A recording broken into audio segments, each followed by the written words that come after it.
¿Qué crees que pasa cuando le dices que no a 1.000 millones de dólares y el consejo de tu propia empresa intenta echarte por ello? Es julio de 2006. En una sala pequeña hay solo tres personas. Un chico de 22 años llamado Mark Zuckerberg y sus dos únicos inversores. Sobre la mesa hay una sola pregunta. Yahoo quiere comprar su empresa entera por 1.000 millones de dólares en efectivo. Una empresa de 2 años, sin beneficios, dirigida por alguien que todavía no puede alquilar un coche sin pagar recargo por edad. Todavía no sabes que, poco después de decir que no a esa cifra, ese mismo consejo va a intentar apartarlo de su propia empresa. Y todavía no sabes que, 20 años después, esa decisión se va a considerar una de las más acertadas de toda la historia de Internet.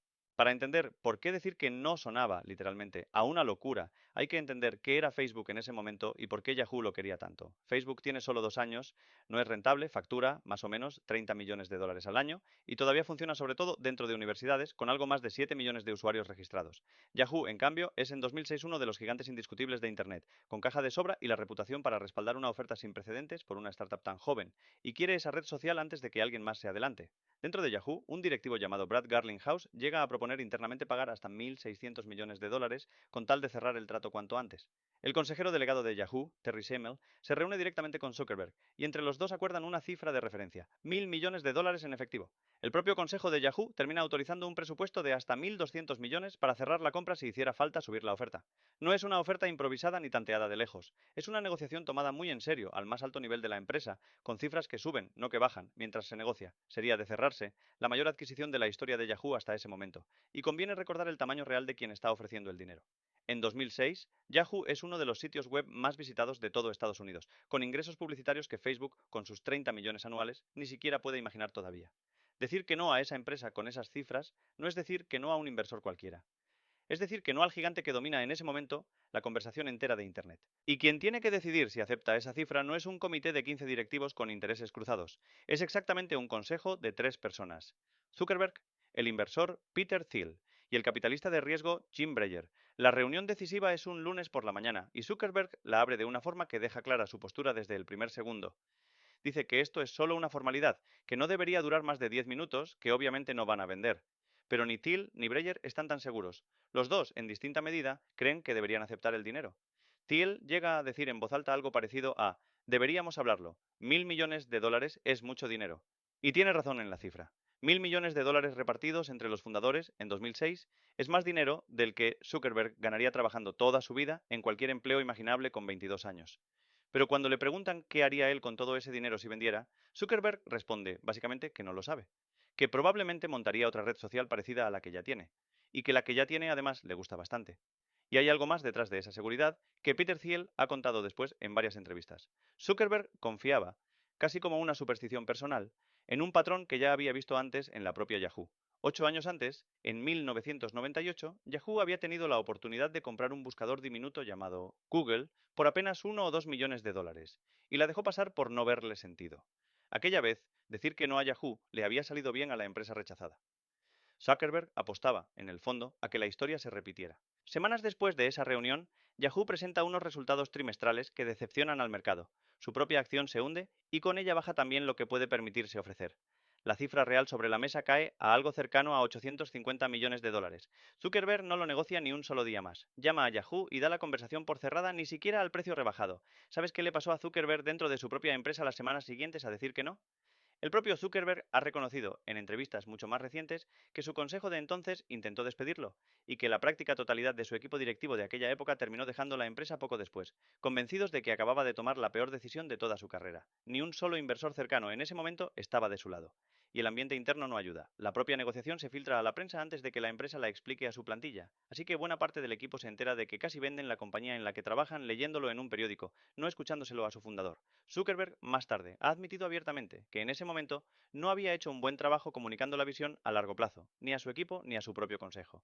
Reconoce el error de comunicación, pero nunca el de la decisión de fondo. Y entonces, en vez de frenar o dudar, Facebook acelera exactamente en la dirección contraria a la que su consejo esperaba. Ese mismo mes de septiembre de 2006, la empresa abre el registro a cualquier persona mayor de 13 años con un correo electrónico, dejando atrás el requisito de pertenecer a una universidad.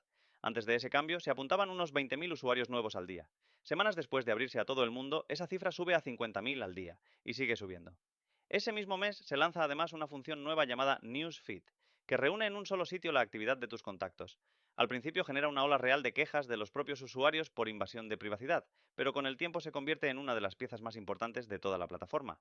Para el final de 2006, solo unos meses después del rechazo a Yahoo, Facebook ya suma 12 millones de usuarios activos al mes. Un año después, esa cifra ha superado los 25 millones. No es una apuesta a ciegas que simplemente salió bien por suerte. Es una empresa que mes a mes demuestra con datos reales por qué su fundador estaba tan seguro. Y aquí conviene reencuadrar lo que de verdad estaba pasando en aquella sala de 3 personas, porque no es la historia de alguien que se planta por simple orgullo. Es más parecido a un jugador de póker que cuando toda la mesa espera que se retire de la mano, decide subir la apuesta, porque es el único sentado en esa mesa que ha visto de verdad sus propias cartas. Facebook no se frena en los años siguientes, sigue creciendo sin parar y sale a bolsa en 2012 con una valoración de 104.000 millones de dólares. Más de 100 veces la oferta que un chico de 22 años rechazó en aquella sala pequeña. Y si haces la cuenta contra el valor de la empresa hoy, en torno a 1,5 billones de dólares, la diferencia deja de tener gracia. Son más de 1.500 veces la cifra que estuvo a punto de aceptar aquel lunes de 2006. Ese no fue terquedad ciega. Fue una apuesta respaldada por una convicción que el propio mercado terminaría confirmando con números reales, no con suposiciones de nadie más. Y hay un eco que ya conoces si has visto otras historias de este canal. Esa misma Yahoo que sale de esta negociación con las manos vacías es la protagonista de otra historia que ya contamos aquí. 2 años después, en 2008, sería la propia Yahoo quien rechazaría una fortuna ofrecida por otra empresa, 44.600 millones de dólares de Microsoft. Y esa vez el rechazo sí terminaría siendo el error de la historia. La diferencia entre esos dos no es la que de verdad importa. Zuckerberg tenía en 2006 un producto que seguía creciendo mes a mes para sostener su apuesta con cifras reales detrás. Yahoo, 2 años después, rechazaba una oferta sin tener ya ese crecimiento real que la respaldara. La misma palabra no significa cosas completamente distintas según quien la dice y con qué la puede respaldar de verdad. En julio de 2026 se cumplen 20 años exactos de aquella reunión de 3 personas en una sala pequeña. Meta, la empresa que nació precisamente de esa negociación fallida, vale hoy en bolsa en torno a 1,5 billones de dólares, entre las 10 compañías más valiosas del planeta entero. Y Zuckerberg, con casi 42 años, sigue apostando exactamente igual que aquel lunes de 2006. Este mismo año, la empresa ha elevado su previsión de inversión en centros de datos para inteligencia artificial hasta 145.000 millones de dólares solo en 2026, dentro de un plan que promete superar los 600.000 millones de dólares en infraestructura durante los próximos años. Zuckerberg ha llegado a decir públicamente que prefiere arriesgarse a malgastar varios cientos de miles de millones de dólares antes que llegar tarde a lo que llama superinteligencia artificial. Es literalmente la misma apuesta de siempre, solo que con muchos más ceros. Prefiere el riesgo de equivocarse jugando fuerte, que el riesgo de no haber jugado. Y ha vuelto a contar la historia de aquel rechazo a Yahoo en entrevistas recientes como el momento exacto que definió todo lo que vino después. El día en que todo el mundo a su alrededor pensaba que se estaba equivocando, y él era el único que tenía razón. Casi todo el mundo alrededor de esa mesa, aquel lunes de 2006, pensaba que decir que no era el error. 20 años después, sabemos que el verdadero riesgo nunca fue rechazar los 1.000 millones de dólares. El verdadero riesgo habría sido aceptarlo.